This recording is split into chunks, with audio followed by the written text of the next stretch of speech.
John Park, PGI Self-Directed. Today's video is kind of confusing by the title, and it's not because I like to talk in threes. Custodians, custodians, and custodians. What does that mean? Well, first of all, let's talk about custodian number one. And custodian number one, we all know who that custodian is. That's going to be a large financial service company that they hold your IRA, and you have the opportunity to invest in stocks, bonds, and mutual funds. You don't have checkbook control of those funds. If you asked if you could invest in anything else, such as real estate, hard money loans, investing into a business, not going to be able to do that. But they'll certainly tell you that you can spend your money any way that you see fit buying stocks, bonds, mutual funds. We all know who they are. Like I said, they're the big companies. That's custodian number one. Custodian number two, let's call them a traditional self-directed custodian.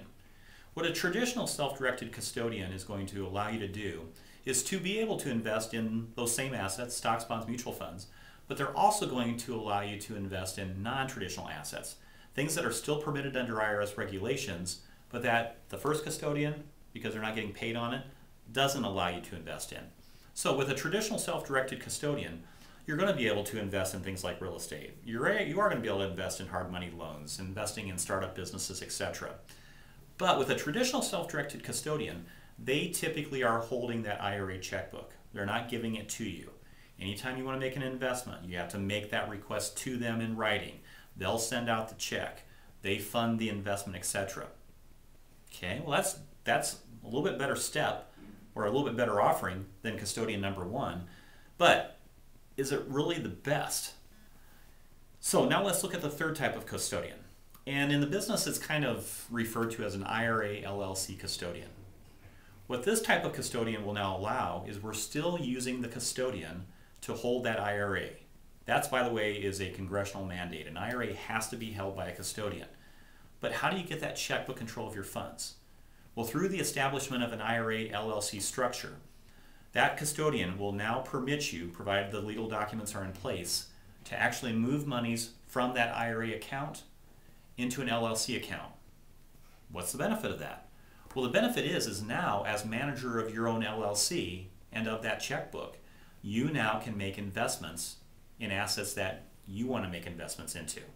So no longer are you prohibited to just stocks, bonds, and mutual funds.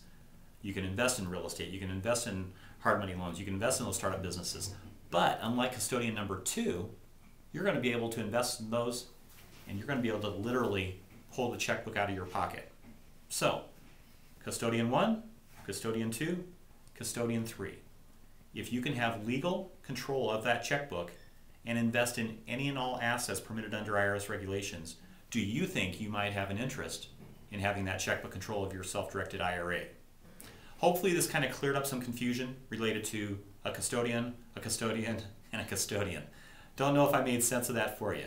But if you just remember those three, and the third one being the checkbook control of that self-directed IRA, that may be an option that might be intriguing and attractive to you.